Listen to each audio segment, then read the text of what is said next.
है। बट जो career counselling है वो ये कि 13 साल का बच्चा, 14 साल का बच्चा हमें देख रहा है, 15 साल का बच्चा देख रहा है, सो उसके लिए लॉ क्यों उसको पढ़ना चाहिए? बिकॉज ऑब्वियसली जिस यूनिवर्सिटी को आज हम डिस्कस कर रहे हैं, जिसको आप रिप्रेजेंट करते हैं, that is university of law. देखिए, लॉ एक ऐसी फील्ड है कि अगर आप एज अ प्रोफेशनल कैरियर नहीं भी ले रहे या आप पढ़ नहीं रहे, मुझे लगता है कि हर इंसान को ना थोड़ी बहुत बेसिक लॉ की नॉलेज होना चाहिए।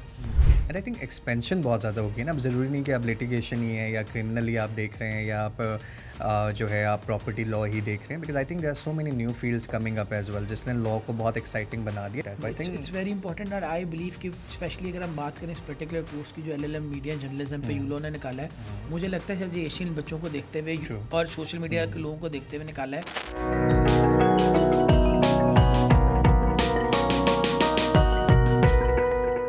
Assalamualaikum everyone, welcome to another exciting episode of Podcast with Akrash.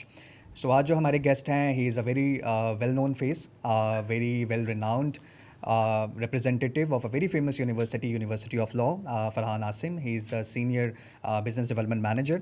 So आज हमारी कोशिश होगी कि उनसे हर वो सवाल करें जो कि एक लॉ स्टूडेंट के माइंड में होता है, और सिर्फ लॉ स्टूडेंट ही नहीं, जो बच्चे लॉ को एज अ करियर परस्यू करना चाहते हैं, जो उनके माइंड में सवाल हैं, कन्फ्यूजन है, मिथ्स हैं, रियलिटीज़ हैं, not only around the field of law but also around UK as an destination for international education. So आज हमारी पूरी कोशिश होगी कि हम हर उस चीज़ को एनालाइज करें, हर उस फैक्टर को एनालाइज करें जो कि एक इंटरनेशनल स्टूडेंट को हेल्प आउट कर सके. सो फरहान भाई, let's get started with your introduction, because as Farhan Asim तो लोग आपको जानते हैं, as a senior business development manager भी लोग जानते हैं, बट ऑब्वियसली हमारी एक इंडस्ट्री है जो कि माशाल्लाह बहुत एक्सपेंड की है इन लास्ट फ्यू इयर्स, और हम लोगों ने खुद इसकी ग्रोथ को देखा है कि from few offices to from few companies, few offices, and now you see कि एक hundreds of offices, hundreds of organizations coming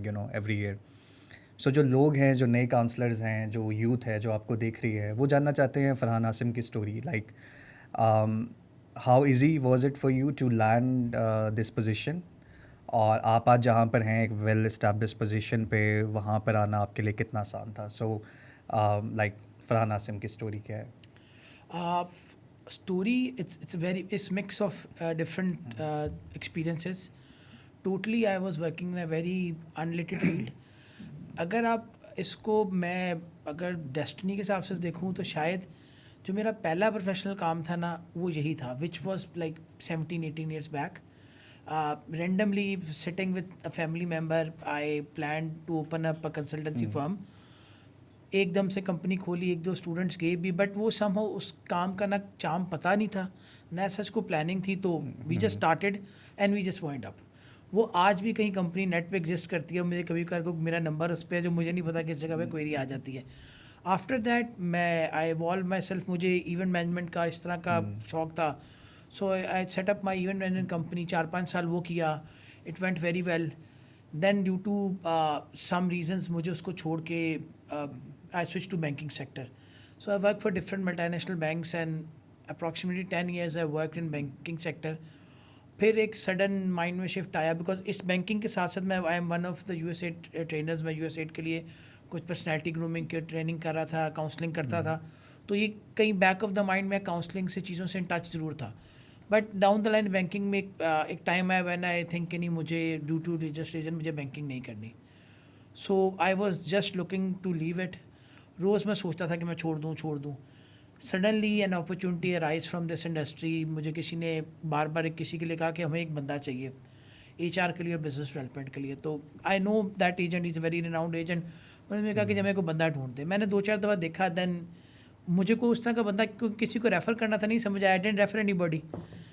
तो हफ्ते बाद उन्होंने कहा कि मैं बार बार तुम्हें हिंट इसलिए दे रहा हूँ कि मुझे तुम चाहिए. तो that's how the journey started way back somewhere around 8 years back, 7-8 years back. तो फिर वो प्रॉपर इस फील्ड में आया. देन 2 years 3 years काउंसलिंग, और उसके बाद फिर यूनिवर्सिटी साइड पे. So it's been approximately 5 years इसको लेके चल रहा हूँ.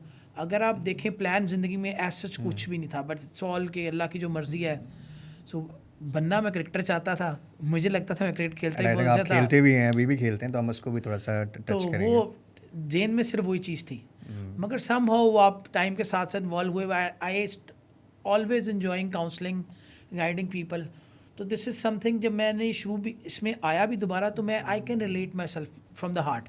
तो मुझे लगा कि यही है, ये this is something which I wanted to do. Sitting today I honestly feel अगर if I have to do something for next 5, 10, 15 years तो शायद इसी फील्ड से रिलेटेड कुछ है या counselling something like that. So that's how it goes. Right right. So उसमें like obviously जैसे आपने 7 साल पहले 8 साल पहले ये जर्नी शुरू की इस इंडस्ट्री में, उससे पहले आपकी एक प्रोफेशनल जर्नी आप उससे पहले स्टार्ट कर चुके थे. सो वर यू श्योर कि यार एक टाइम पे मैं, क्योंकि देखें बहुत सी इंडस्ट्रीज़ हैं, बैंकिंग सेक्टर है, हमारी एजुकेशन कंसल्टेशन काउंसलिंग का एक सेगमेंट है, सेक्टर है. सो लोग आते हैं, हज़ारों की तादाद में आते हैं जाते हैं, बट देन एक अपनी वेल इस्टेब्लिश पोजीशन बनाना एक कोई बहुत आसान काम नहीं है. सो आपने सोचा था when you were entering this industry कि यार मैं एक दिन I would be like a well known face in this industry? काश मेरा ना ज़िंदगी में एक थोड़ा सा पॉजिटिव सभी चीज़ समझ लें, गुड थिंग समझ लें, बैड थिंग समझ लें. मेरा ज़िंदगी हमेशा एक असूल है या एक गोल है कि मैं जिस भी फील्ड में घुसता हूँ मेरा हमेशा से गोल सेट है कि I want to be a prominent figure in that. So मैं पढ़ाई में बहुत ज़्यादा ब्राइट नहीं था but I was never a back bencher. मुझे हमेशा से था कि मैं सामने होऊंगा ज़िंदगी में. तो मैं मेरे अंदर बिल्ट इन लीडरशिप क्वालिटीज़ भी हैं और अप फ्रंट क्वालिटीज़ भी हैं. तो मैं आई ऑलवेज वांट कि अगर मैं कुछ भी कर रहा हूँ ना सो पीपल शुड नो कि I am doing this and they should somehow kind follow me. So this is always in my goal. तो जब मैं इस फील्ड में आया था, मैं when I join this field तो as an university representative side पे जाया तो I joined as a Canadian college representative. जिस कंपनी मैंने ज्वाइन किया वहाँ पे कैनेडियन यूनिवर्सिटी थी. So from the very first week I decided कि यार if I stay in this field and if I stay in this company, so I wanted to represent this Canadian university, which was the biggest university of that group. Alhamdulillah, I did that. Jab I achieved that, so I see there is a UK university in that company, which is the bread and butter earner of that company. So I always wanted कि अगर मैं इस group में कभी UK university में गया, so I'll go into that university, जिसको मैं अभी रिप्रेजेंट कर रहा हूँ, university of law. So I fortunately never applied for it, but looking at my hard work, my management feel के we need this guy in this university. So सोचा, आप कहें पहले दिन से सोचा बिल्कुल कि अगर करना है तो ऐसे करना है कि we should. And I think this is a very positive takeaway, क्योंकि आजकल हमारी यूथ है, आती है और बहुत लॉस्ट है. मतलब यू नो दे आर, जब वो किसी करियर को स्टार्ट करते हैं तो बहुत सी चीज़ों में खो जाते हैं, फोकस कहीं नज़र नहीं आता. या अगर वो किसी इंडस्ट्री को शुरू कर देते हैं तो उनको ये नहीं पता कि एंड क्या है, हमने किस डायरेक्शन में जाना है. और जो आपने बात की कि एक सेल्फ बिलीफ होना बहुत ज़रूरी है. अगर आप अपने ऊपर ही बिलीव नहीं करेंगे, आपको सेल्फ बिलीफ नहीं है, तो आई डोंट थिंक सो कि कोई आके आपके अंदर ये चीज़ इनकलकेट कर सकता है कि नहीं नहीं तुम कर सकते हो. लोग ऑब्वियसली मेंटोरशिप होती है, बट आई थिंक आपके अंदर आवाज़ होना बहुत ज़रूरी है. So and what about cricket, like क्योंकि मैं आपको देखते रहते हैं, फॉलो करते हैं कि यू स्टिल प्ले, अभी veteran, I think veteran cricket भी आप खेलते हैं. सो कैसे ला, क्योंकि लोग, शौक़ तो पाकिस्तान में हर बच्चे को क्रिकेट का है, बट फिर जिम्मेदारियों से और एज के साथ ये चीज़ें छूट जाती हैं. सो आप कैसे, like how did you manage कि अभी तक आप इंटैक्ट हैं and you know find some time and you play cricket? मेरा जो बचपन है ना सारा वो स्ट्रीट क्रिकेट, स्ट्रीट स्पोर्ट्स पे गुजरा है. सो आई और वहीं से मेरे अंदर जो लीडरशिप क्वालिटी है, मैं बचपन से, मुझे लगता है जब से मैंने होश संभाला मैं अपनी गली क्रिकेट का कैप्टन था. So that's how my leadership skill started to begin. अब सिर्फ ये है कि अब इट्स शॉक, passion is there, but now it's more kind of keeping your self active. और जिस फील्ड में भागे हैं 24 घंटे वाला काम है तो हार्डली वी गेट टाइम. तो अब ये सिस्टम है कि यार रात को किस दिन इंडोर खेल लो, या एक चीज़ रेगुलर किया है कि सुबह सैटरडे या संडे को अपनी नींद ख़राब करके 5 बजे फजर के बाद एक 20-20 का मैच खेलना है, और या बैडमिंटन खेल लेते हैं. It's now it's just to keep your self active. और मुझे लगता है कि उससे आई सम फील कि having some regular sports activity also give a positive impact on your work, आपकी प्रोफेशनल लाइफ में. क्योंकि आप जब वो स्पोर्ट्स में जाते हैं, कोई भी चीज़ करते हैं, सो वो जो प्रेशर सारा दिन आप लेते हैं ना काम का, वो रिलीज़ हो जाता है. Specially if you do sports on weekend. तो मंडे को बहुत सारे लोग होते हैं जो मंडे को लेजी स्टार्ट करते हैं. मेरे लिए मंडे को एक वेरी मोटिवेटेड फ्रेश स्टार्ट होता है कि मैं सैटरडे तक सारा प्रेशर उस मैच में गायब कर चुका होता हूँ. So I always feel it's something which brings good things into me. So that's why I am continuing. चलिए मैं इसी की चीज़ का फ़ायदा उठा के कोई क्वेश्चन आपसे पूछ लेता हूँ. तो अभी एशिया कप आ रहा है, so who is your favourite apart from the biased? हम बायस नहीं होंगे, तो do you think Pakistan stands a chance? Pakistan always stand a chance because Pakistan को खुद नहीं पता होता वो उनका कैलिबर कैपेबिलिटी क्या है. And I am a very confident positive person, so I believe कि वी कैन डू इट. हाँ, अगर कोई टीम ऑनेस्टली थ्रेट है, India is obviously Yeah, establish team, true. मगर आई ऑलवेज बिलीव कि Afghanistan is something Asia which is, second best. मुझे लगता है they can be Asia's best अगर उनके पास 2 बैट्समैन अच्छे हो जाए. True. They always lack batsman. अभी भी मैं कल ऑनेस्टली सेल्फ एनालाइज कर रहा था, उनके ऊपर के 4 बैट्समैन बहुत अच्छे हैं, उनके जो 3 नीचे मिडल ऑर्डर जिसको हम प्योर मिडल ऑर्डर कहते हैं, तो वो दे लैक दो Yeah, sports. they lack that, and if they also- get those 2 batsman, so I think वो इंडिया को भी बीट एंड आई करेंगे. थिंक उनकी जो बैटिंग है वो प्रेशर को भी सस्टेन नहीं कर पाती जिस तरह से उनको करना चाहिए, जिस तरह से बॉलिंग सस्टेन कर सकती है. आई थिंक उसमें अभी मेच्योरिटी कम है. उनके अंदर मेच्योरिटी का प्रॉब्लम है, but they got some good batsman from under 19 and emerging team. 2 बहुत अच्छे बैट्समैन हैं, एंड आई होप कि अगर 2 और आ जाए तो they can be a big threat. They are very exciting prospect. I think एक इंटरनेशनल और एशियन क्रिकेट के लिए एक बड़ा अच्छा एडिशन है. अच्छा, अब हम बात करते हैं, लेट्स टॉक अबाउट लॉ. अब हमें क्योंकि काफ़ी बच्चे देखते हैं, यूथ देखती है, और हमारा फोकस भी ये है कि जो बिकॉज मुझे लगता है कि करियर काउंसलिंग जितनी टीनेजर्स को ज़रूरत है वो शायद ही किसी और को, बिकॉज दैट्स द टाइम जब आपके शौक बन रहे होते हैं, आपके इंटरेस्ट डेवलप हो रहे होते हैं. क्योंकि 18, 20, 25, 22, 23 साल का जो बच्चा है वो ऑलरेडी एक मेच्योर प्रोडक्ट बन चुका होता है. बट जो करियर काउंसलिंग है वो ये कि 13 साल का बच्चा, 14 साल का बच्चा हमें देख रहा है, 15 साल का बच्चा देख रहा है. सो उसके लिए लॉ क्यों उसको पढ़ना चाहिए? बिकॉज ऑब्वियसली जिस यूनिवर्सिटी को आज हम डिस्कस कर रहे हैं, जिसको आप रिप्रेजेंट करते हैं, that is university of law. और you guys are really popular. आपकी यूनिवर्सिटी बहुत पॉपुलर है for legal courses and law programs. So एक बच्चा जो अभी लेट से अपना इंटरमीडिएट कंप्लीट, रिजल्ट भी आने वाला है पंजाब के कुछ इलाकों में, एरियाज़ में, फिर पाकिस्तान में भी ऑब्वियसली कुछ जगहों पे आ गया, कुछ जगहों पे आ रहा है. सो जो इंटरमीडिएट का बच्चा आ रहा है उसको आपको क्या क्यों लगता है कि law is it worth it? देखिए, लॉ एक ऐसी फील्ड है कि अगर आप एज अ प्रोफेशनल कैरियर नहीं भी ले रहे या पढ़ नहीं रहे, मुझे लगता है कि हर इंसान को ना थोड़ी बहुत बेसिक लॉ की नॉलेज जरूर होनी चाहिए. As a society I feel हमारे अंदर जो सबसे बड़ी चीज़ लैक करती है ना, हमें अपने राइट्स नहीं पता, और इसी वजह से ना हमें राइट्स पता, ना हम अपने राइट्स के लिए कोई फ़ाइट करते हैं. सो आई ऑलवेज फील कि आपको बेसिक राइट्स पता होना बहुत ज़रूरी हैं. लॉ हमारे मुल्क में फॉर्चुनेटली अनफॉर्चुनेटली आप समझें कि हर फैमिली की एक नीड है. जिस किस्म के हम सोसाइटी में रहते हैं, हमें कहीं ना कहीं लॉ की बेसिक नॉलेज होना बहुत ज़रूरी है. जहाँ तक एज प्रोफेशनल कैरियर है, आई डोंट एग्री कि हर बच्चे के लिए लॉ ज़रूरी है. Obviously they different field. Law का एक बड़ा डिफरेंट माइंड सेट है. आपको लॉयर बनने के लिए आई थिंक जो lawyer is one of those field, जैसे डॉक्टर हो गया, साइंटिस्ट हो गया, इसी तरह लॉयर एक ऐसी फील्ड है, अगर आप अंदर से मोटिवेटेड नहीं, ये चीज़ आपको लगता है ना, जब किसी लॉयर को देखें, को काला कोट वाला आदमी देखें ना, आपको एक्साइट नहीं कर रहा ना, so you are not a lawyer material. या कहीं इनजस्टिस होता देखें, अगर आपको अंदर से आवाज़ नहीं आती ना कि I will fight for it, या इसके लिए किसी को फाइट करनी चाहिए, मैं कोई एफर्ट करूँ, तो I think that's a lawyer material. आपके अंदर वो थोड़ा सा जम्स होंगे तो you feel that. But definitely अगर आप इसकी अदर साइड देखें, as a field it's a very very good field. बहुत रिस्पेक्टेबल फील्ड है, इसकी दुनिया में बहुत रिप्यूट है. हमारे मुल्क में इतनी ज़्यादा लॉयर की ऐसी वैल्यू नहीं है कि हम पॉलिटिकली बहुत उसमें इवॉल्व हो गए हैं. अदरवाइज ग्लोबली लॉयर्स एक बहुत रिप्यूटेबल फील्ड है. सो आई ऑलवेज फील कि आपको सोच के ये डिसीजन लेना चाहिए कौन सी फील्ड में जाना है, बट लॉ की basic knowledge should always be there. And I think expansion बहुत ज़्यादा हो गई है ना. अब ज़रूरी नहीं कि आप लिटिगेशन ही है या क्रिमिनली आप देख रहे हैं, या आप जो है आप प्रॉपर्टी लॉ ही देख रहे हैं. Because I think there are so many new fields coming up as well, जिसने लॉ को बहुत एक्साइटिंग बना दिया. दे वर देयर, बट जैसे ही हमारी एक ग्लोबलाइजेशन हो रही है, जैसे ही हमारी एक ग्लोबल इकॉनमी एक्सपैंड कर रही है, और स्पेशलाइजेशन पे बिलीव बढ़ता जा रहा है कि यार नहीं, हर स्पेसिफिक फील्ड के लिए एक सर्टन लॉयर होना चाहिए, एक लीगल कोर्स होना चाहिए. जैसे मैरीटाइम है, आपका AI, साइबर सिक्योरिटी लॉ, हम देख रहे हैं काफ़ी यूनिवर्सिटीज़ बड़े स्पेसिफिक कोर्सेज ऑफर कर रही हैं. तो उसको देखते हुए डोंट यू थिंक कि अभी जो एक कॉन्सेप्ट था कि यार बस LLB कर लिया, प्रैक्टिस हो गई, अब आई थिंक आगे जो स्पेशलाइजेशन के लिए जो रूम है बच्चों के लिए वो बहुत ज़्यादा नहीं हो गया? एग्जैक्टली, और वो बहुत अच्छा हो गया. जैसे अगर हम यूलॉ की बात करें, so we are offering 33 specialisation in LLM. उसमें से बहुत सी ऐसी हैं जो लोगों ने ना सोची है ना सुनी है. इनफैक्ट अभी हमने 2-3 नई स्पेशलाइजेशन इंट्रोड्यूस करेंगे, उसमें जर्नलिज्म के ऊपर भी है, जो कि पाकिस्तान में आई थिंक हर जो बंदा जर्नलिज्म है ना, उसको लीगल नॉलेज होना बहुत ज़रूरी है.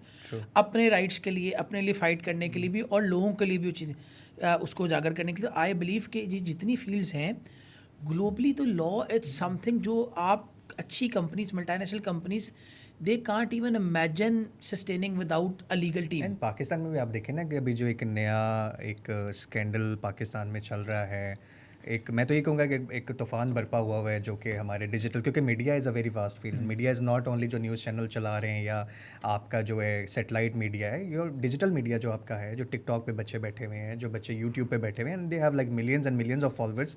अब उनके लिए लीगल असिस्टेंस कितना ज़रूरी है? अभी इट्स आपने वेरी देखा होगा इंपॉर्टेंट। आजकल देयर एक फेमस टिकटॉकर भी हैं, यूट्यूबर भी हैं, जो लोग ज़ेर ताब हैं, एंड उनका ये कहना है कि हम we did not know that it was legal और not legal, because I think उसके लिए बड़ा ज़रूरी है कि अगर वो उनके पास लीगल असिस्टेंस होती, and if they had a legal associate, अगर खुद नहीं भी, अगर उनके पास कोई लीगल एसोसिएट भी होता जो कि उनको बताता कि let's say if you are representing you know on media, तो आपके लिए एथिकल और अनएथिकल की जो लाइन है वो कितनी इंपॉर्टेंट है। तो I think it's very important और आई बिलीव कि स्पेशली अगर हम बात करें इस पर्टिकुलर कोर्स की जो LLM मीडिया जर्नलिज्म पे यूलो ने निकाला है, मुझे लगता है शायद ये एशियन बच्चों को देखते हुए True. और सोशल मीडिया के लोगों को देखते हुए निकाला है, because it that is exactly something which you should study if you are very incline towards this field, क्योंकि आपके एग्जैक्टली आपके एथिकल ग्राउंड्स, आपके लीगल ग्राउंड्स, वो हर चीज़ आपकी मेंशन करता है। इसी तरह जैसे फैमिली लॉज है, क्रिमिनल है, कॉर्पोरेट लॉ है, मास्टर ऑफ लॉ है, आपके पास इस तरह के सारे कोर्सेज हैं, कमर्शियल लॉ है, कंज्यूमर राइट्स के ऊपर बहुत सारी चीज़ें जो हम एज अ सोसाइटी ग्रो करने में, एज अ सोसाइटी हमारी स्ट्रेंथ इसलिए नहीं कि हमारी जो लीगल स्ट्रक्चर है और हमारी जो लीगल नॉलेज और बेसिक नॉलेज है वो बहुत वीक है। हमें एज मैं अगर अपनी बात भी करूँ, दो आई am representing a law university, मगर मुझे अपनी बेसिक तो चलें क्योंकि मैं इस फील्ड से लिंक हूँ या मैंने खुद भी थोड़ा लॉ पढ़ा, मैं समझता हूँ चीज़ें, मगर अभी भी अप टू अ लिमिट हमें बहुत सारी चीज़ों को बेसिक ही नहीं पता कि हमारे पास राइट्स क्या हैं और हमारी ऑब्लिगेशंस क्या हैं, हमारे एथिकल ग्राउंड्स क्या हैं, हमें मिनिमम क्या इस बेंचमार्क को हिट करना है। आई थिंक उसके लिए आपके पास एक लॉ की बेसिक नॉलेज होना, not even a student of any university, आपको अपनी स्टैंडिंग को मजबूत रखने के लिए लॉ की बेसिक नॉलेज होना ना, आपको सेल्फ, जैसे हम शुरू में बात की थी सेल्फ कॉन्फिडेंस की, मोटिवेशन की, आपको जब एक चीज़ पता है ना, जैसे मैं आपको मैंने when I was studying my in my early days, तो हमारे एक टीचर थे, वो लॉ का जब मैं पढ़ाते थे तो हमें बताया कि जब आप ग्रेजुएट हो जाओ तो आपको कोई हथकड़ी नहीं लगा सकता बगैर FIR के बगैर। And I don't think so कि ये पाकिस्तान के 99.99% लोगों को भी पता है कि जब तक आपके ऊपर लीगल FIR नहीं, आपको हथकड़ी कोई नहीं लगा सकता, आप उसके ऊपर अगेंस्ट जा सकते हैं। That's what he told me. और पूरी क्लास को शौक, अच्छा ये भी एक हमारा राइट है। एंड ऑल्सो आपकी डॉक्यूमेंटेशन है, आप ट्रैवल कर रहे हैं, आपकी एक सर्टन पर्सनल कुछ डॉक्यूमेंटेशन है जो कि एक सर्टन रैंक से ऊपर ऑफिसर आपसे नहीं मांग सकता। जैसे कोई एक आपका कोई सिपाही खड़ा हुआ है रोड पे खड़ा हुआ है, जैसे मतलब ज़्यादा आपको पता है जो लॉ मिस यूज़ होता है वो बहुत एक बिलो रैंक के ऊपर होता है, लोअर रैंक के ऊपर होता है। तो एक सर्टन ऑफिसर से नीचे तो आपका वो भी नहीं, डॉक्यूमेंट्स भी नहीं कोई आपसे पूछ सकता। बट अगेन पाकिस्तान में एक पैनिक है, क्योंकि जब आपको अंडरस्टैंडिंग नहीं है तो आप पैनिक होंगे, बिकॉज आपको लगेगा पुलिस वाला सामने खड़ा है, तो आप वो मतलब आप मैनिपुलेट भी हो जाएंगे। तो आई थिंक ये बड़ी आपने इंपॉर्टेंट बात की कि definitely that's very important. But again मुझे लगता है कि लॉ एक ऐसी चीज़ है जो कि डेफिनेटली हमें इवन अपने स्कूल कॉलेज में भी, अगर हम एक बेसिक जो लीगल वैल्यूज़ हैं या जो बेसिक लीगल कॉन्सेप्ट है, आई थिंक वो हम अगर अपने स्कूल कॉलेजेस में भी इंट्रोड्यूस करवाएं करिकुलम में, तो उसमें कोई बुरी बात नहीं है। बिकॉज मुझे लगता है कि अगर एक बच्चा डॉक्टर बन रहा है, इंजीनियर बन रहा है, उसको एटलीस्ट उसने अपने स्कूल में उसको पता हो कि मैंने अपने बेसिक लीगल जो उसकी रिस्पॉन्सिबिलिटीज़ हैं या राइट्स हैं उसको पता होने चाहिए। इसकी एक और बहुत अच्छी बात आपने की, इसकी एक और साइड है। देखें जैसे पाकिस्तान में ना हर साल तकरीबन 1.5-2 लाख बच्चा लॉ पढ़ता है। उन सबको लगता है कि हम लॉयर बैरिस्टर बनेंगे, और बहुत सारे लोग ऐसे हैं जब वो पढ़ने के बाद उनको लगता है कि नहीं हमारा तो एप्टीट्यूड ही नहीं है, हम गलत फील्ड में आ गए हैं, और फिर वो मास्टर्स में कुछ और करते हैं, फिर वो MBA कर लेते हैं, वो एक जेनेरिक फील्ड में आ जाते हैं। अगर ये स्कूलिंग लेवल पे या इंटरमीडिएट लेवल पे इसका एक कोर्स भी होना, सो बच्चों को, जैसे प्री मेडिकल वाले बच्चे को मेडिकल पढ़ के पता चल जाता है, A लेवल्स में आप एड मैथ लेते हैं या आपने मेडिकल लेना है, आपको अपने अंदर O लेवल में पढ़ के जहाँ से पता चलता है कि मैं इस फील्ड के लिए बना हूँ कि नहीं। तो ये अगर इसका एक बेसिक कोर्स हम अपने इंटरमीडिएट में या अर्ली डेज में रखें, सो बच्चे को वहीं पता चल जाए क्या मैंने अगर अपने कैरियर के 4-5 साल 10 साल इसको देने हैं या have to choose something else.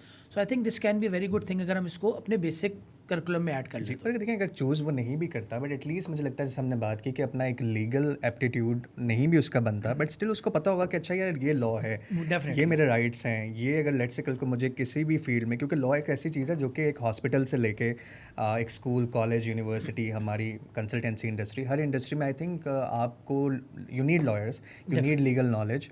और कोई भी चीज़ आपके लॉ से बाहर नहीं, लॉ का जो एक आपके डोमेन है उससे बाहर नहीं है, तो आई थिंक दैट्स समथिंग जो कि पढ़ के बिल्कुल हमारी ट्रैफिक की बहुत बेहतर हो जाएगी। मुझे ट्रैफिक लगता बहुत है बेहतर हो कि जाएगी। अगर हमारे लीगल लोगों को सूल ही पता होना तो हम बहुत सारी चीज़ें वैसे ही ठीक हो जाएंगी। And also the thing is कि यहाँ पे जो एक मतलब हमारे चले लाहौर, हम बड़े शहरों को निकाल के अगर हम बात करें तो जो हमारी रूरल साइड है वहाँ पे तो एक बेसिक ह्यूमन राइट्स भी लोगों को नहीं पता। सो आई थिंक वो एक चीज़ है जो कि, और दूसरा है कि स्कूल में ये कॉलेज में चीज़ें पढ़ाई जा सकती हैं, बिकॉज अगर आप आज से 400-500 साल पहले चले जाएँ, जितने भी बड़े फेमस जूरिस्ट हैं या उससे भी पहले आप दो, क्योंकि लॉ तो एक बहुत पुराना फिनोमेना है, जब से आपकी सिविलाइजेशन है तब से लॉ है। तो वहाँ पे कोई एज लिमिट नहीं थी। इवन आप देखें 14-15 साल में बड़े जूरिस्ट निकले हैं, लॉ को समझने वाले लोग निकले हैं, फ़िलासफ़र्स निकले हैं। तो आई थिंक शायद अब हम बहुत सेंसिटिव होते जा रहे हैं अपने बच्चों को लेकर भी कि नहीं जी आफ्टर 18 ये चीज़ पढ़नी है, तो आफ्टर 20 ये चीज़ पढ़नी है। सो इससे पहले कि हम फर्दर कुछ चीज़ों को देखें, there is always a debate कि अगर एक बच्चा इंटरमीडिएट करके आ रहा है, इसमें 2 डिबेट्स हैं, तो हम दोनों को स्टेप बाय स्टेप देखेंगे। पहली डिबेट तो ये है कि जी बच्चा इंटरमीडिएट करके आ रहा है, अब वो जाकर लम्स में 5 साल वाला पाकिस्तानी लॉ पढ़े या फिर वो यूनिवर्सिटी ऑफ लंदन का लॉ पढ़ ले, ठीक है। कंसीडरिंग बस में 2 थॉट्स हैं कि बच्चा जो है वो उसको पता है कि यार मैंने यूके जाना है, मैंने स्पेशलाइजेशन करनी है। दूसरा सवाल इसी से निकलता है। पहले आप ये बताएं कि जो बच्चा यहाँ से इंटरमीडिएट करके जा रहा है, उसको पाकिस्तानी लॉ पढ़ना चाहिए या उसको यहाँ पर रहकर ही जो है अपना जो बैचलर्स है वो उसको LLB करना चाहिए ब्रिटिश लॉ? अच्छा, इसके अंदर ना 2-3 मल्टीपल ग्राउंड्स हैं। सबसे पहले डिपेंड करता है कि बच्चे का फ्यूचर प्लान क्या है। राइट। क्या वो बैरिस्टर सॉलिसिटर बनना चाहता है, क्या वो अपने आप को लॉ में स्पेशलाइजेशन करना चाहता है, क्या वो सिर्फ पाकिस्तान के लॉ की मार्केट तक रहना चाहता है या ग्लोबल होना चाहता है। प्लस उसको कई लोग होते हैं जो फ्यूचरिस्टिक हैं, जिन्होंने, जैसे मैंने बताया, मैंने सोचा अगर मैंने बनना है, if I went go to law field I will am barrister only, judiciary, या अगर पाकिस्तान में जज लेवल है इस तरह, मुझे वकील के लेवल पे नहीं रुकना। राइट। तो इस तरह ये बच्चे का अपना गोल है। प्लस उसका बजट क्या कहता है, that is also very important. अब बहुत सारे लोग पाकिस्तान में पाकिस्तानी लॉ इसलिए पढ़ते हैं, उनके बजट इश्यूज़ हैं, तो 5 साल का पढ़ते हैं। मगर उसमें सबसे बड़ा जो इशू ये है ना, जो कि असल चीज़, जिसको अगर हम फॉरेन एजुकेशन से लिंक करें या ग्लोबलाइजेशन से लिंक करें, अनफॉर्चुनेटली हम पाकिस्तान में जो लॉ पढ़ाते हैं ना, एक ऑब्सोलीट लॉ है जो कि बहुत बैकवर्ड है। We follow British law, but we follow obsolete British law, जो कि अब वहाँ पे स्टैंडर्ड्स चीज़ें बहुत चेंज हो गई हुई हैं।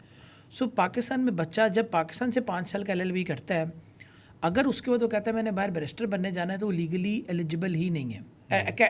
लीगली एकेडमिक ग्राउंड पे एलिजिबल नहीं है। राइट। सॉलिसिटर बनना है, उसके लिए भी एलिजिबल नहीं है। सो अगर आपका गोल ये है कि आपने इसके बाद बाहर बैरिस्टर सॉलिसिटर बनना है, तो आप सिर्फ एक्सटर्नल डिग्री के बाद डायरेक्टली एलिजिबल हैं। अदरवाइज़ अगर आपने पाकिस्तानी LLB किया है, LLM की कुछ किया, तो आपको पहले एक कोर्स करना पड़ेगा मास्टर लेवल का, या MA लॉ कन्वर्जन या PGDL। उसके बाद आप, जो कि बाहर से ही होगा, UK से होगा, अगर उसके बाद आप किसी यूनिवर्सिटी में बैरिस्टर या सॉलिसिटर के लिए एलिजिबल है। तो डायरेक्टली होता यह कि जब पाकिस्तान से LLB करते हैं तो आप एलिजिबल ही नहीं होते हैं बाहर किसी यूनिवर्सिटी में बार या सॉलिसिटर एडमिशन लेने के लिए। हाँ, अगर एक बच्चे का गोल ये कि यार मैं LLB पाकिस्तान से कर लेता हूँ, उसके बाद मैंने बैरिस्टर सॉलिसिटर नहीं बनना, या मैं पाकिस्तानी प्रैक्टिस करूँगा, या मैक्सिमम बाहर UK जाके एक LLM कर लूँगा बेसिक, तो उसके लिए देयर इज़ नो हार्म, वो करके उसके बाद LLM कर सकते हैं। मगर वो LLM और पाकिस्तान का BBA का बच्चा और वो LLB का बच्चा बराबर है, वो दोनों कर सकते हैं। ट्रू। तो उसका बैकग्राउंड की 5 साल की LLB की उस नॉलेज का कोई सच कोई उसको इम्पैक्ट बहुत ज़्यादा नहीं आएगा। हाँ, ये है कि LLB किया पाकिस्तान में प्रैक्टिस कर सकेंगे, ये इम्पैक्ट जरूर आएगा। बिल्कुल ठीक है, बिल्कुल सही है। अच्छा, now let's talk about you law. नाम से यूनिवर्सिटी ऑफ लॉ, बहुत से ऑब्वियसली मिथ भी है कि जी यूनिवर्सिटी ऑफ लॉ है तो लॉ ही पढ़ाती है, जबकि जब हम थोड़ा सा डिग इन करते हैं यूनिवर्सिटी ऑफ लॉ की अचीवमेंट्स देखते हैं तो हमें पता चलता है कि यार ये तो बिज़नेस में बहुत अच्छा कर रहे हैं, कॉर्पोरेट सेक्टर में भी बड़ा अच्छे इनके लिंक्स हैं, बच्चों की एम्प्लॉयबिलिटी रेशो बहुत अच्छी है, then they are very confident about their employability. मुझे याद है वी हैड अ ट्रेनिंग कुछ महीने पहले आपने कुछ फैक्ट्स एंड फिगर्स बताए, और कुछ ऑब्वियसली हमारा भी एक रिसर्च है, तो ये कि यूनिवर्सिटी ऑफ लॉ में जो बच्चा बिज़नेस भी कर रहा है, he is also very confident कि यार बड़ी अच्छी यूनिवर्सिटी है, मुझे मतलब मेरी एम्प्लॉयबिलिटी बड़ी अच्छी है, सिस्टम बहुत अच्छा है, सपोर्ट सिस्टम बड़ा अच्छा है। तो आप यूनिवर्सिटी ऑफ लॉ को कैसे देखते हैं? इज़ इट फेयर कि हम इसको एक लीगल प्रिज्म से ही देख रहे हैं, या आपको लगता है कि नहीं, university of law is more than that, we also have a capacity कि हम बिज़नेस में भी कम्पीट कर रहे हैं, हम बाकी कोर्सेज में भी कम्पीट कर रहे हैं? यूनिवर्सिटी ऑफ लॉ को लीगल एस्पेक्ट से देखना is not a bad thing, बिल्कुल देखना चाहिए, बिकॉज बेसिकली वी नाम भी यू लॉ है and we specialise in law. अगर आप बात करते हैं कि 1 साल में UK में लॉ ग्रेजुएट्स की, तो उसमें अगर यूके से 30 to 40% एक साल का लॉ का जो ग्रेजुएट है वो यूलॉ से एवरी ईयर निकलता है. बैरिस्टर भी इसी रेशो से एवरी ईयर, अगर यूके जितने प्रोड्यूस कर रहा है वी प्रोड्यूस दैट. हमारी 8 अपने कैंपस हैं, 2 लंदन में है, उसके अलावा बर्मिंघम में है, लीड्स में है, मैनचेस्टर में है, ब्रिस्टल में है. उसके अलावा देयर आर 13 यूनिवर्सिटीज़ जो हमारी पार्टनर इंस्टीट्यूट्स हैं जिसमें जो हमारा लॉ पढ़ाते हैं. They believe when it's come to law teaching there is no one better than us in UK. तो उनके कैंपस में यू लॉ का लॉ पढ़ाया जाता है. उसके अंदर बहुत सी रसल ग्रुप यूनिवर्सिटीज़ भी हैं, उसके अंदर कुछ और रेनाउंड यूनिवर्सिटीज़ भी हैं, and there few more adding. तो when it's come to law, definitely law हमारी एक स्ट्रेंथ है. और लॉ के स्टैट्स के ऊपर I don't think so, not just a biased answer because I am representing ULaw, I don't think so कि there is any university in UK right now जो कि हमें, अगर हम उस एक वास्ट नंबर ऑफ स्टूडेंट पे, हमारा 1 लाख से ऊपर एलुमनाई है, 128 साल की हिस्ट्री है, उतने बड़े स्टैट के ऊपर कोई हमें फिर अभी compete कर सकता है रेगुलर हमारी रेशोज़ के ऊपर. We have one of the best population ratio, the best population ratio in UK, and we have the best solicitor passing ratio in UK since last few years.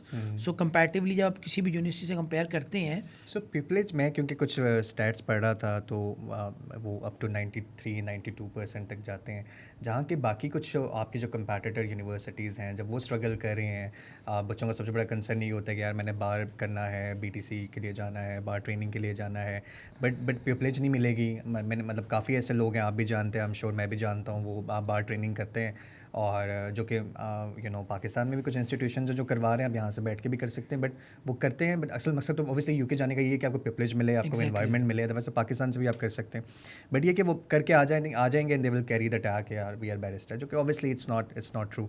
But ये कि आप लोगों की privilege, आप लोग ऐसा क्या कर रहे हैं कि आप लोगों की जो प्रिविलेज है which is the deciding factor, obviously अगर मैंने बार करना है, अदरवाइज तो कोई फ़ायदा नहीं है. तो आप लोग ऐसा क्या कर रहे हैं कि आपकी प्रिविलेज इतनी अच्छी है? This is a very important question. और ये क्वेश्चन मेरे ख्याल से जो भी लॉ का इंटरेस्टेड बच्चा ना उसके लिए समझना बहुत ज़रूरी है. आप खुद भी इस फील्ड से लिंक हैं लॉ से, आई नो दैट. मैं आपको उस प्रोस्पेक्ट से अगर बताऊँ, देखें when is come to bar, solicitor, ये यूके में लॉ के सबसे 2 हाईएस्ट रैंक हैं. अनफॉर्चुनेटली ये हो रहा है कि यूके में 8 यूनिवर्सिटी जो बार कराती हैं उसमें से विदाउट नेमिंग यूनिवर्सिटी कुछ यूनिवर्सिटी ऐसी हैं जो कि just for sake of taking students 2-2 पे बच्चा ले रही हैं, और 2-2 का भी लीस्ट ग्रेड्स के ऊपर ही बच्चा ले रही हैं just to having the student. अब मसला ये है कि barristership is a tough thing. और एग्जैक्टली सेम कि आपका एक बच्चा है जिसने इंटर में अपने लम्स की बात की, इंटर में 55% डाला, अगर लम्स लेना शुरू कर दे और लम्स अपने level of standard of education पढ़ाएगा, नस्ट पढ़ाएगा, तो बच्चे के लिए पास आउट करना it's a very difficult thing. So barrister में पढ़ाई से ज़्यादा और भी बहुत सारी चीज़ें, आपका एक्सपोजर, आपके एथिकल ग्राउंड्स, आपकी पढ़ाई बहुत इंपॉर्टेंट है.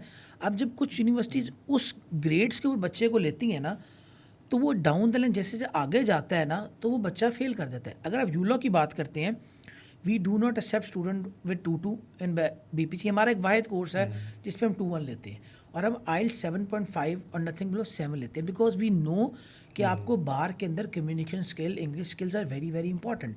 We do not accept MY for law courses because knowing that कि लॉ में आपकी कम्युनिकेशन अच्छी चाहिए. हम just for sake of having students we do not negotiate on quality. So हमने अपना जो एंट्री क्राइटेरिया है वो ऐसा रखा कि हम ये सोच के बच्चे को नहीं लेते कि बस आएगा, फीस देगा, पास नहीं होगा, बैरिस्टर नहीं बनेगा तो इट्स फाइन. वी बिलीव कि जो बच्चा बार के लिए आ रहा है वो पिपलेज तक जाए. सो दैट इज़ द थिंग कि हम बाकी सारी यूनिवर्सिटी से, not every university but most of the university, हम उनसे डिफ्रेंशिएट करते हैं, क्योंकि दे आर 2-3 यूनिवर्सिटी जो हमारे वाले पैटर्न पे यूके में चलती हैं. आप उनकी पेपर रेशो देखें, हमारी देखें, though we are even better than them still, मगर वो भी बुरे नहीं हैं. बट अगर आप उसको निकाल के बाकी 5 यूनिवर्सिटीज़ को देखें तो देयर पिपलेज इज़ वेरी बैड. बच्चा शुरू में मिस्टेक ये करता है, वो देखता है अपने 1.5 से 2,000 पाउंड बचाने की गलती करता है, और ये दे डोंट रियलाइज़ कि आप अगर सॉलिसिटर या बैरिस्टर के लिए जा रहे हैं तो you don't have any future. अगर आपको SRA के एग्जाम या सॉलिसिटर के लिए पास नहीं करे या आपको पिपलेज नहीं मिल रही तो आप बैरिस्टर नहीं है, आप कुछ कर ही नहीं सकते वहाँ पे. तो वो बच्चा जो 1 साल कहीं पे पढ़ाई करता है, जो 2-2 वाला चला गया, ये लोअर, उससे भी लोअर ग्रेड गया है, और उसके बाद 2 साल एक्सपीरियंस लेता है, उसको पिपलेज नहीं मिलती, सो ही हैव नथिंग. वो एक आम आदमी, उसके पास जॉब ही नहीं मिल सकती वहाँ पे उसको. So that's total waste of money and time. So that is the reason कि यू लॉ ये चीज़ बहुत, अब हमारी, मैंने बताया हमारे 128 साल का एक्सपीरियंस है. We are the most experience law university. So ये सारी चीज़ों से हम गुजर चुके हैं. True. So we exactly know कि हमने जो प्रोडक्ट देनी है मार्केट में उसके लिए हमें मटेरियल क्या चाहिए. So that is the main. हमारा प्रोसेस So बहुत that स्मूथ है. exactly leads me to the the next segment. So basically, I will be a devil advocate for a bit. तो मेरे कुछ सवाल हैं आपसे, मतलब from a very marketing perspective से बात मैं कर रहा हूँ, एक स्टूडेंट पर्सपेक्टिव से भी बात है, मार्केटिंग पर्सपेक्टिव से भी मैं बात कर रहा हूँ. और वो ये है कि अब कुछ आपके कंपैटिटर्स हैं, let's say let's suppose university x. अब वो अगर दे आर ऑब्वियसली वो मार्केट में जा रहे हैं, उनके कुछ यूएसपीज़ हैं, वो कह रहे हैं यार हम इनिशियल डिपॉजिट हमारा लेट्स से 5,000 है, 5,500 है, हमारा इंटरव्यू भी बड़ा इजी है, मतलब वो भी 100% हो जाएगा, टेस्ट भी हम ऑल्टरनेट ले रहे हैं, इनटेक भी हमारी जो है ना वो हर महीने आ जाती है, मतलब there are lot of factors जहाँ पे वो लोग कहते हैं कि यार बड़ी आसानी है बच्चे के लिए. तो इतना जब इस तरह की प्रोडक्ट्स हैं जहाँ पे जो मार्केट भी उसको कर रहे हैं, उसके अलावा और बड़े बेनिफिट्स हैं बच्चों को जी, मतलब जो आपको पता है जो भी बेनिफिट्स दिए जा रहे हैं जो कि ऑब्वियसली बहुत हट के हैं, बट एक्चुअल द प्रोडक्ट्स जो एक जो क्वालिटी है, बट ऑब्वियसली देखें एक यूनिवर्सिटी है तो उसके वो अगर कोई कंसल्टेंट है या यूनिवर्सिटी है, दे शुड सेल के उनका करिकुलम क्या है, उनकी उनकी प्रोडक्ट इटसेल्फ क्या है, rather than the outside things. So आप कैसे समझते हैं कि यू लॉ इन सारे फैक्टर्स को देखते हुए और हमारी जो एक आवाम है उसका भी एटीट्यूड देखते हुए कैसे कम्पीट करते हैं आप? देखिए, to be very honest, we don't want to compete. आप इसको अगर मैं इसको जेनेरिकली ऐसे ले लूँ कि पोर्शे या रेंज रोवर ना अपनी गाड़ी को ये दिखा के बेचना शुरू कर दें कि हमारे टायर इतने इंच के हैं, हमारा स्टीयरिंग गोल है, हमारी गाड़ी का शीशा इस कलर का है, क्योंकि ये सारी बहुत सेकेंडरी चीज़ें हैं. आप जब कोई अच्छी लग्जरी गाड़ी लेते हैं ना, so you take it for comfort, you take it for standard, you take it for goodwill, you take it for the quality. इसी तरह हम जब बच्चा देखते हैं, हम जो चीज़ फोर्सी करते हैं, हम बच्चे को कंफर्ट इन द कैरियर देना चाहते हैं. उसका कैरियर में उसकी अचीवमेंट में हम बिलीव करते हैं कि हमारी अचीवमेंट है. So that is reason we never think कि दूसरी यूनिवर्सिटी क्या कर रही है, डिपॉजिट कम कर रही है, एंटी रिक्वायरमेंट कम कर रही है, स्कॉलरशिप ज़्यादा दे रही है. हमें वो कैटेगरी फिर चाहिए ही नहीं. हम we are very clear on that कि अगर जो बच्चा ये सोच के अपनी लाइफ में भी डिसीजन ले रहा है ना, तो वो भी शायद हमारा, अगर आप कहें ना प्रोडक्ट फिट, स्टूडेंट फिट नहीं है. बिकॉज हमें फ्यूचरिस्टिक बच्चे चाहिए जिनको वैल्यू ऑफ देयर कैरियर पता है. तो हमें भी वो वैसा बच्चा ऑनेस्टली नहीं चाहिए. इसीलिए यूलो ने पिछले 2-4 साल में, अगर आप देखें, अपना initial deposit from 3,000 to 6,000 and then to 8,000 कर दिया. और the positive thing what have happened is कि हमारे नंबर ऑफ एनरोलमेंट पिछले 2 साल से बढ़ गए हैं. हमारे नंबर पे इम्पैक्ट नहीं आया, हमारी नंबर भी इंप्रूव हो गया, हमारा क्वालिटी भी इंप्रूव हो गया, हमारी एम्प्लॉयमेंट रेशियो भी इंप्रूव हो गई है, हमारी जॉब एम्प्लॉयमेंट रेशियो भी इंप्रूव हो गई, हमारी वीज़ा रेशियो भी इंप्रूव हो गई. बिकॉज इस सब से हमारा जो प्रोडक्ट मिक्स आना शुरू हुआ, स्टूडेंट जो आना शुरू हुआ, क्वालिटी, अब एजेंट्स को एकदम समझ आ गई कि यूलो is not going to take bad more students.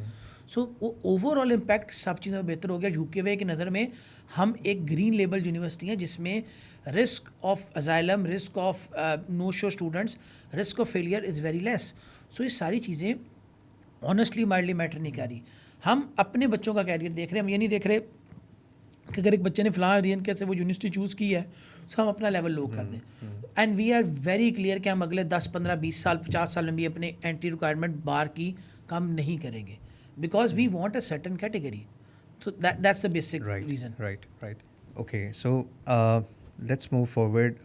I think सबसे पहले तो ये कि जो आपने justification the, I think that is something which is very valuable, क्योंकि बाज़ औक़ात at sometimes हम जो compete करते हैं, जो हम comparison करते हैं, वो in terms of numbers करते हैं. But I think Pakistan is always is always a tough market for universities because due to a lot of external factors.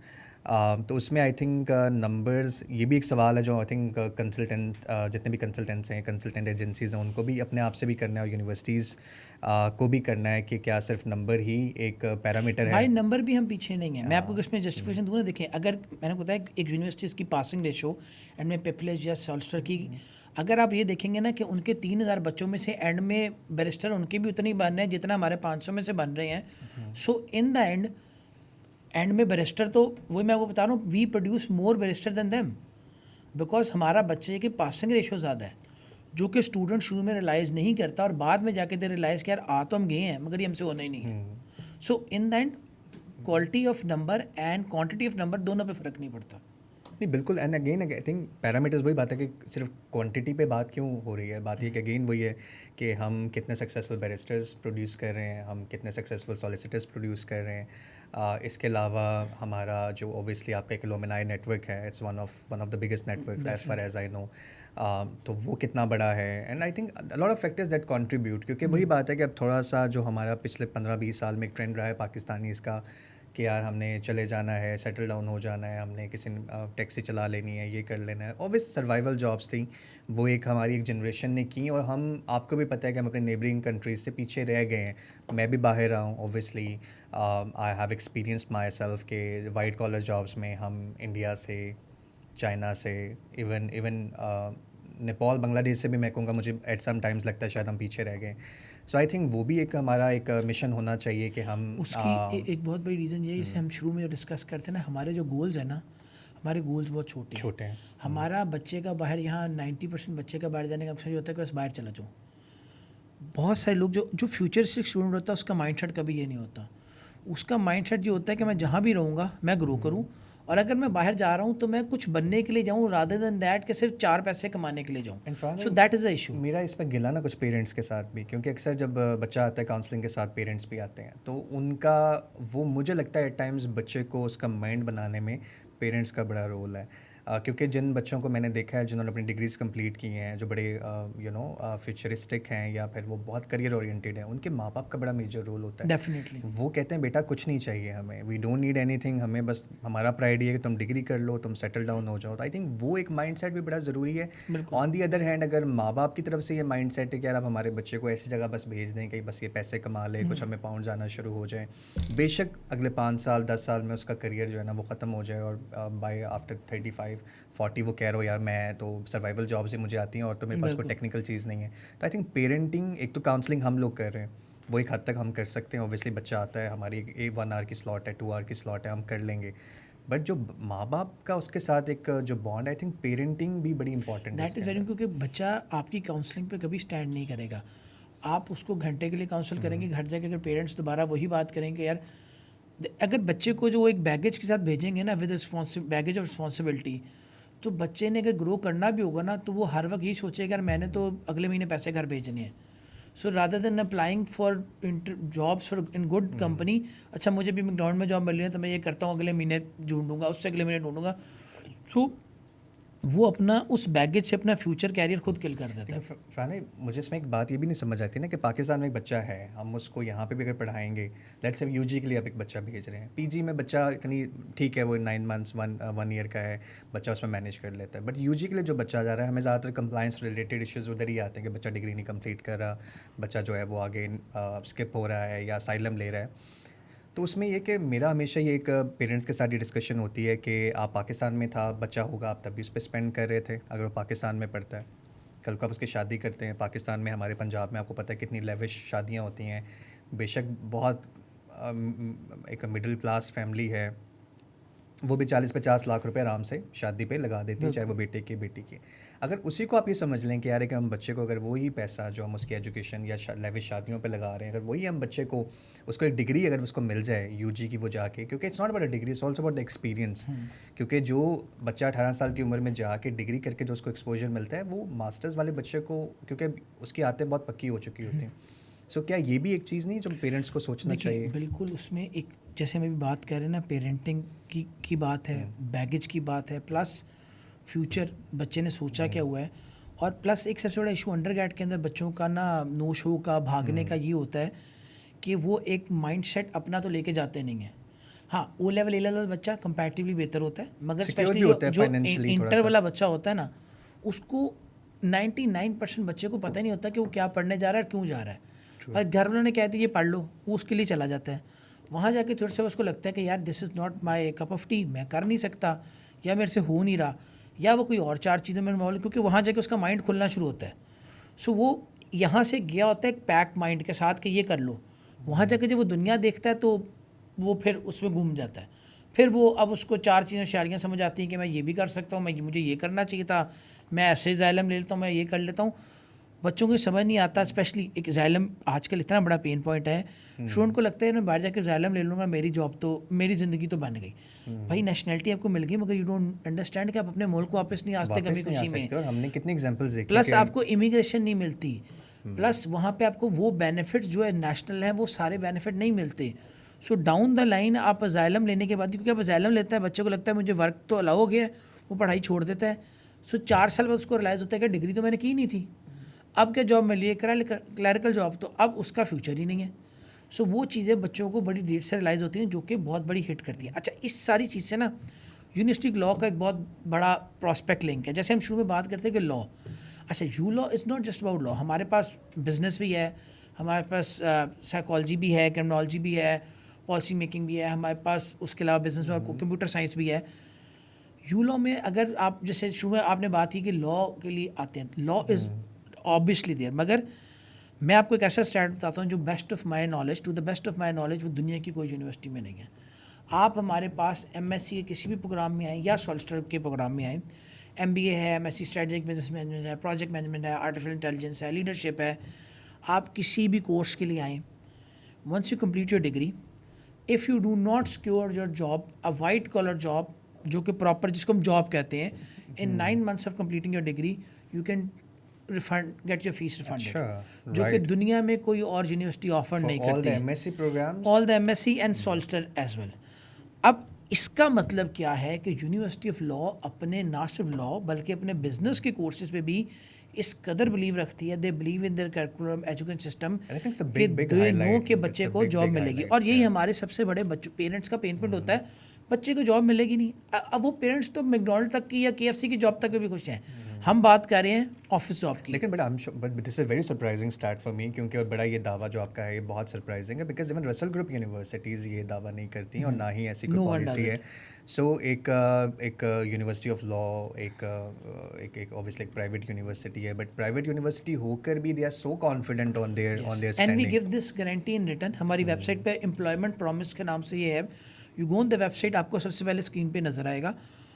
और इससे बेहतर इसका एक और स्टैट है, हमारी जब से ये पॉलिसी आई, इट्स बीन ईयर्स, हमारा 1% स्टूडेंट भी ने भी क्लेम पे नहीं किया, बिकॉज दिस अ डिपार्टमेंट जो कि बच्चा जब आता है पहले दिन से वो उसका ऐसा इन लाइन होता है, विद इन अ वीक वो उससे मिलते हैं, पूछते हैं फ्यूचर प्लान क्या है, क्या करना है, क्या गोल्स हैं, वो उसको पूरी गाइडलाइंस देते हैं कि अच्छा क्या कोर्सेज पहले ऑप्ट करो, क्या बाद में ऑप्ट करो, कब तुमने CV लिखना है, कौन से जॉब फेयर्स में जाना है, कहाँ अप्लाई करना है, कहाँ नहीं करना, during the education, after completing education there after him. So जो मुझे आपकी बातों से समझ आ रहा है, इट्स अ प्रॉपर करियर, मतलब करियर ओरिएंटेड एक यूनिवर्सिटी है, वो is not only believe on the commercial transaction के यार 15,000 पाउंड ले लिए, 16,000 पाउंड लिए, there actually worried and actually doing something for actually the employment, because end goal तो हर बच्चे का यही है कि यार मुझे पास जॉब होनी चाहिए। हमें पता है बच्चा बाहर जाता है PR के लिए जाता है, PR के लिए आपको प्रॉपर जॉब चाहिए, प्लस हर बंदा पूछता है जॉब यूनिवर्सिटी जॉब लेके देगी। अच्छा, कोई यूनिवर्सिटी जॉब लेके नहीं देती, मगर टेक्निकली हम आपको एक किस्म की शायद ये रिटर्न गारंटी नहीं दे रहे कि जॉब लेके देंगे, मगर अगर 99% बच्चा हमारा पिछली जब से हमने प्रॉमिस किया है उसको जॉब मिल रही है, तो एक किस्म का हम इतना पुश करते हैं कि उसको लेके ही दे रहे हैं।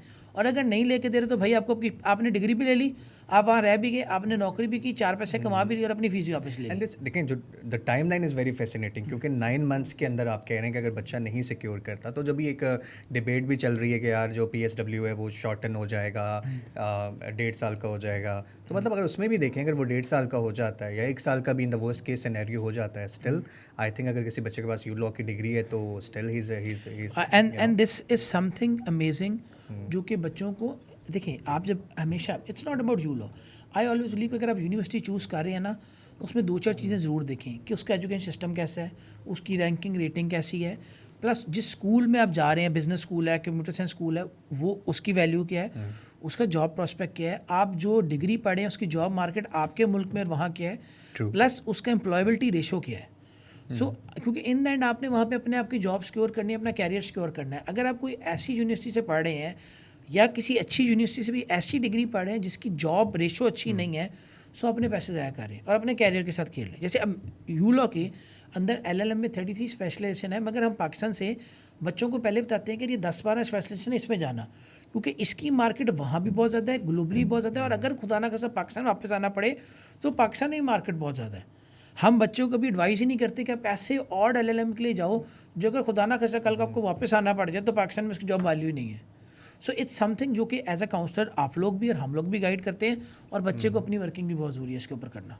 एंड आई थिंक जो एक चीज़ हमारा एक फेयर फैक्टर है, आजकल बड़ी डिबेट चल रही है कि जी यूके बड़ा सख्त हो गया है और यूके में अब तो PSW भी कम हो जाएगा, जॉब्स नहीं है मामला, और जॉब नहीं मिलती, और पेरेंट्स काम, और वो they really talk about it कि नहीं यार यूके नहीं जाना, यहाँ पे तो जॉब्स ही नहीं है. तो आई थिंक ये जो शोर्टी है जो आप बात कर रहे हैं, आई एम श्योर जो हमारे अच्छे काउंसलर्स हैं वो ऑलरेडी इस पर बात करते हैं कि इट्स नॉट अबाउट कि यूके में जॉब नहीं है, इट्स अबाउट कि it's always about supply and demand, कि आपकी सप्लाई एंड डिमांड जो है वो कैसे इंटरेक्ट कर रही है. अगर कुछ ऐसे कोर्सेज हैं जिनकी सप्लाई बहुत ज़्यादा है but actually the UK ecosystem doesn't need them, तो ऑब्वियसली जॉब नहीं होगी. ऑब्वियसली. प्लस मैं आपको बताऊँ, मेरा इस पर बिल्कुल अपोजिट थॉट प्रोसेस है.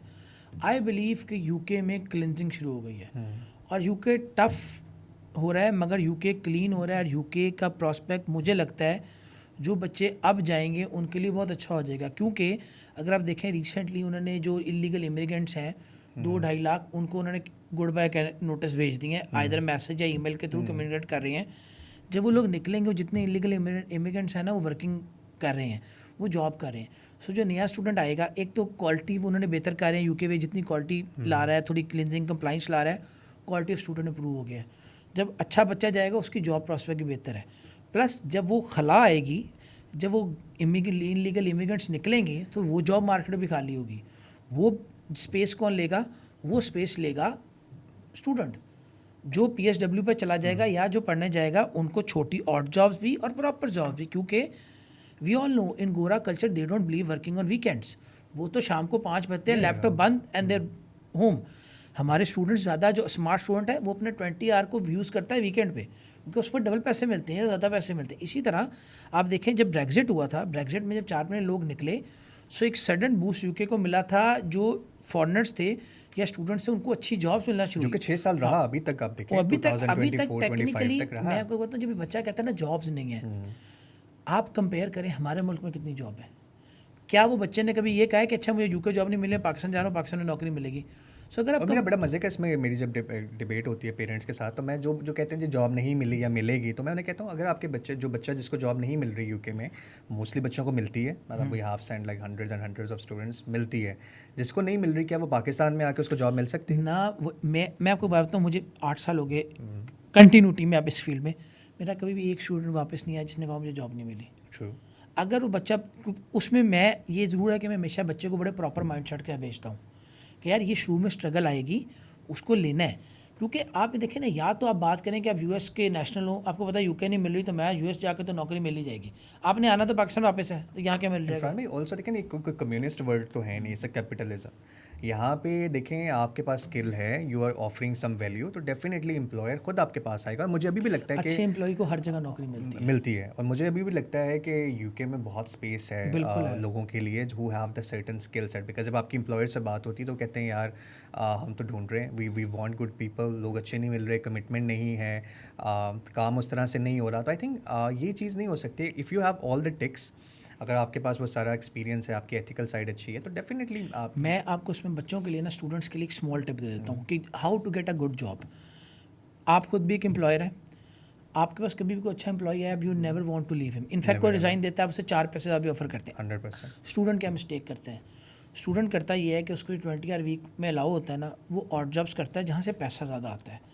They never understand. अच्छा, हमारा जो जॉब एम्प्लॉयबिलिटी रेशो अच्छा है, हमारी जो वो डिपार्टमेंट है, वो बच्चे को ये गाइड करते हैं कि बेटा इंटर्नशिप कर लो, तुम्हारे 20 आवर सिक्योर है. अगर अनपेड इंटर्नशिप करोगे तो सिक्योर है, मगर किसी अच्छी कंपनी में इंटर्नशिप करके अपना वैल्यू दिखाओ, अपने स्किल शो कर दो. अगर आप कहीं पे 3 महीने इंटर्नशिप कर रहे हैं, 1 पाउंड 2 पाउंड पर आवर काम पे कर रहे हैं, मगर if you are a good employee और आपके मैनेजर को ये समझ आ जाए कि यार ये अच्छा है, तो वो वेट करेगा कि आपकी पढ़ाई कब ख़त्म हो रही है, ताकि वो आपको ऑन जॉब ले. मगर वो बच्चे के देखते हैं साथ यार तुम 10 पाउंड कमा रहे हो, मैं तो 8 कमा रहा हूँ, अच्छा मुझे भी अपनी कंपनी बात कर ले. उसकी कंपनी में काम क्या है? बर्तन धोने हैं, सफाई करनी है, कैब चलानी है, फ्यूचर नहीं है. उसका ताल्लुक ये भी है ना कि एज अ कॉम भी तो हमारा यही एक एटीट्यूड है ना कि हमें सब कुछ आज पैसे चाहिए, ज़्यादा हमें कहाँ आज से आ रहे चाहिए, हैं? हमें ठीक है, पैसा तो है लेकिन हमें पैसा हमें 2 साल बाद नहीं चाहिए, हमें आज चाहिए। बिल्कुल। बेशक उस सारी एक्सरसाइज में हम जो अपने करियर प्रॉस्पेक्ट्स हैं उसको हम बिल्कुल ज़ीरो कर दें। तो आई थिंक एज एन हम लोगों का बड़ा ये इंपॉर्टेंट रोल है कि बच्चों को ये चीज़ें समझाई जाएँ, इंस्टिल की जाएँ कि ये चीज़ें, ये आपका करियर मेक और ब्रेक है। जो बच्चा यहाँ से मास्टर्स के लिए जा रहा है, बैचलर्स के लिए जा रहा है, उसके वो 4-5 साल हैं जिसमें उसका करियर डिसाइड होगा कि Agree. वो कहाँ पे स्टैंड कर रहा है। I think after that once you hit your 30s और late 30s it's too late. Exactly और यही चीज़ हमारे आपने एक पहले सवाल पूछा था कि यूलो का क्वालिटी क्यों अच्छी है, पासिंग क्यों अच्छी है। हम इस चीज़ को रेप्लिकेट करते हैं और प्रैक्टिकली इम्प्लीमेंट करते हैं हमारे कैश इंटरव्यू में। हमारा वन ऑफ द सबसे biggest reason cash interview rejection का होता है अगर बच्चे को अपने फ्यूचर गोल्स क्लियर नहीं है। वी वांट कि हमारा बच्चा जब आ रहा है हमें जेनेरिक आंसर नहीं चाहिए, उसके बड़े प्रॉपर आंसर्स चाहिए कि उसका फ्यूचर गोल्स क्या है, वो करना, वो यूके करने जा रहा है। बच्चा कहता है जी यूके बहुत अच्छा है, बहुत अच्छी यूनिवर्सिटी, भाई हमें नहीं जानना, हमें पता है यूलो बहुत अच्छी है, we don't want to know it from you.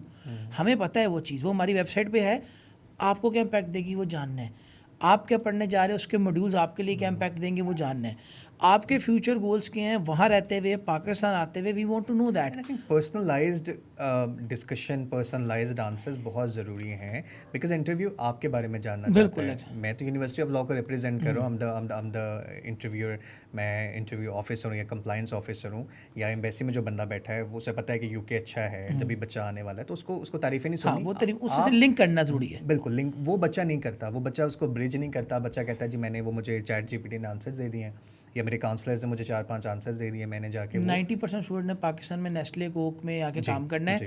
जैसे वो रेड कारपेट लेके बैठे हुए हैं।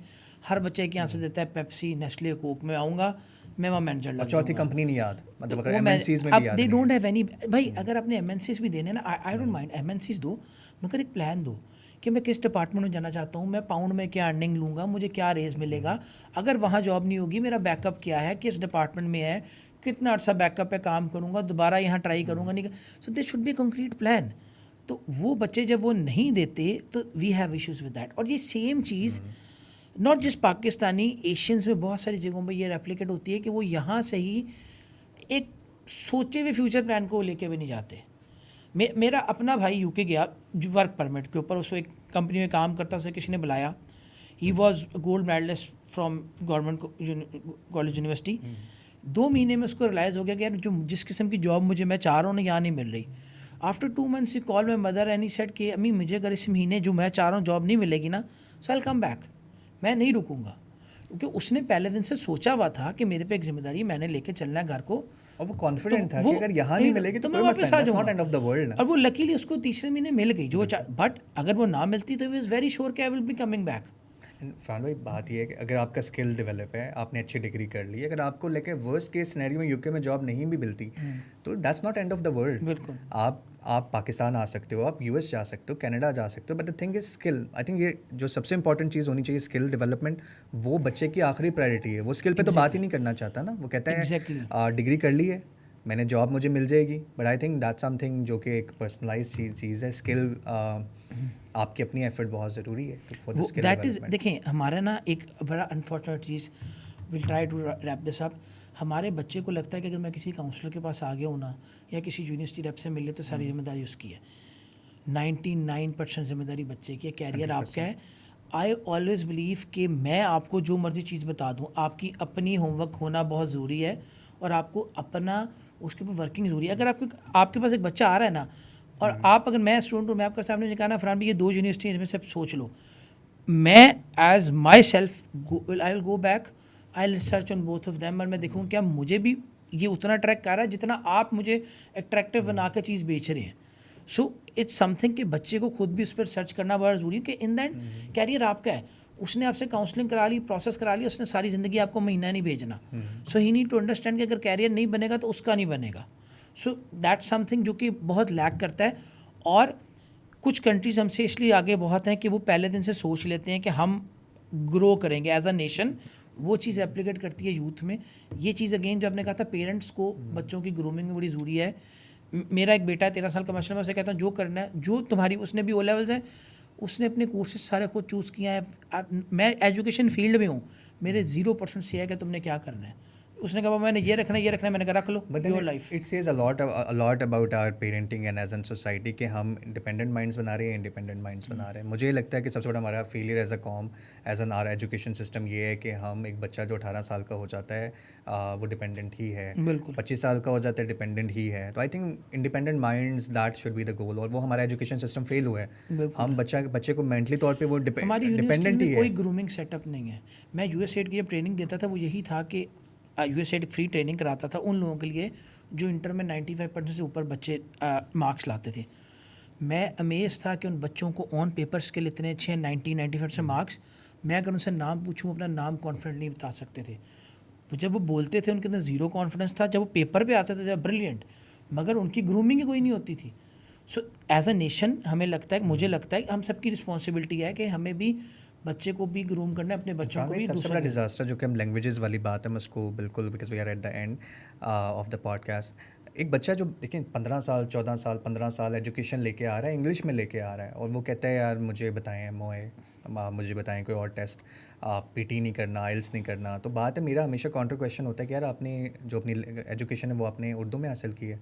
नहीं जी, इंग्लिश मीडियम स्कूल में पढ़ा हूँ मैं. आपको अपना when I was in my counselling days, मैंने अपने कैरियर में कभी कोई बच्चा बीइंग अ काउंसलर नहीं भेजा था जो IELTS PT से भाग जाता था. मैं लिटरली अपने जो काउंटर काउंसलर में कहते हैं इसको तुम डील कर लो, मैं नहीं, क्योंकि स्टूडेंट डोंट रियलाइज़ कि हम MOE के ऊपर आप जाते हैं, एक फैसिलिटी मिल गई है, ठीक है हम भी दे रहे हैं, but I personally never like it, because आप यहाँ से MOE पे जब बच्चा जाता है ना उसकी क्वालिटी ऑफ इंग्लिश बहुत बुरी होती है मेजोरिटी की. वहाँ जाके जब लेक्चर लोगे अगर किसी की अच्छी है ना, तो ऊपर से अगर गुजर किसी की जाएगा. ऑलरेडी अच्छी है ना, बड़ी अच्छी बात है, लेकिन इस पे काम किया जा सकता है. बिल्कुल language is something that can be worked on. ये नहीं कि भाई आपकी हाइट है कि भाई छोटी रह गई तो छोटी रह गई, मतलब इट्स समथिंग जो कि डेफिनेटली अगर आप हार्ड और वर्क अगर करते आपकी हैं यूनिवर्सिटी की requirement, you can always read English newspaper, magazines, कुछ आर्टिकल्स, कुछ इंप्रूवमेंट जाने से पहले ही ले हो, ताकि जाके पहले सेमेस्टर में ग्रेड इतने गंदे ना हो कि 4 साल उसको ठीक करते रहो. जी. Thank you so much Farhan भाई. I think it was very useful. जो आज हमारी सिटिंग है प्रोबेबली 55 मिनट्स 1 आवर की, आई थिंक उसमें हमने यूनिवर्सिटी ऑफ लॉ को तो जाना, उसके बारे में हमने चीज़ें समझी, बट आई थिंक जो मैसेज यूथ को गया that is very much important. और उसमें से हमारा गोल यही होता है कि अगर हमारा मैसेज किसी एक भी इंसान की ज़िंदगी बदल दे, या किसी एक इंसान का पर्सपेक्टिव बदल दे, किसी एक बच्चे का माइंडसेट बदल दे, तो आई थिंक हम उसमें कामयाब हैं. एंड आई थिंक आज की जो ये एपिसोड है, it will definitely be one of the best, and इंशाल्लाह आई होप कि जो हमारे गोल्स हैं इस पॉडकास्ट के वो अचीव हों. So thank you so much for coming. Thank you for having me. And I believe ऐसे सेशंस करने से आप जस्ट डिफरेंट करेंगे. सो आई बिलीव कि it will be definitely beneficial for the students. Last time for the student मैं उनको एक message छोटा सा ये दूंगा कि हर बंदे का ना दुनिया में एक काम है. So I believe it's your career, you wanted to go abroad. मैं ये नहीं कहता हूँ कि आप मैंडेटरी किसी एजेंट कंसल्टेंट के थ्रू अपना प्रोसेस करें, but at least when you are thinking about it, आपके नियर बाय जो भी कंसल्टेंट है, प्लीज़ 1-2 को जाके, नॉट जस्ट वन, 1-2 को जाके मिलें, थोड़ी सी उसके ऊपर विंडो शॉपिंग करें, रैकी करें, एंड अंडरस्टैंड द प्रोसेस. और देखें कि आप जो करना चाह रहे हो, कि जो अक्सर ये होता है कि अपफ्रंट बहुत आपको लगता है दिस इज़ वेरी सिंपल. हमने देखा है बहुत सारे बच्चे कन्वर्जन के टाइम पे आके कैश के डॉक्यूमेंट में मिस्टेक कर देते हैं, वीज़ा में मिस्टेक करते हैं, एवरीथिंग इज़ डन, और फाइनल स्टेप पे मिस्टेक करके अपना पूरा कैरियर या साल ज़ाया करते हैं. So I would request all of them कि गो मीट एनीबॉडी आपके नियर जो भी है जिसका काम है, उससे एक गाइडेंस लें, देन टेक योर कॉल कि आपने उसको थ्रू चलना है नहीं चलना. And good thing is that mostly consultancies including Foreign Edge, they don't charge anything. I think so that's the they're best not thing. charging anything. So आपको कोई नुकसान नहीं है, आपको फ्री सर्विस मिल रही है. Just go there and take care. हाँ, कुछ एजेंट्स हैं जो आपसे एक्स्ट्रा पैसे मांगते हैं, आप Obviously. उनसे बच लें Be अगर aware, आपको be लगता है aware नहीं of दे, मगर जो आपसे पैसे नहीं ले रहा उसमें देयर इज़ नो हार्म. और वो ऑफिशियली यूनिवर्सिटी रिप्रेजेंटेटिव हैं, और अगर हमने आपको यूनिवर्सिटी का रिप्रेजेंटेटिव बनाया तो हमने बहुत सोच समझ के आपकी ड्यू डिलिजेंस की हुई है. So that is something which is a very beneficial thing, और स्टूडेंट को उससे फ़ायदा उठाना चाहिए. Thank you so much. Thank you.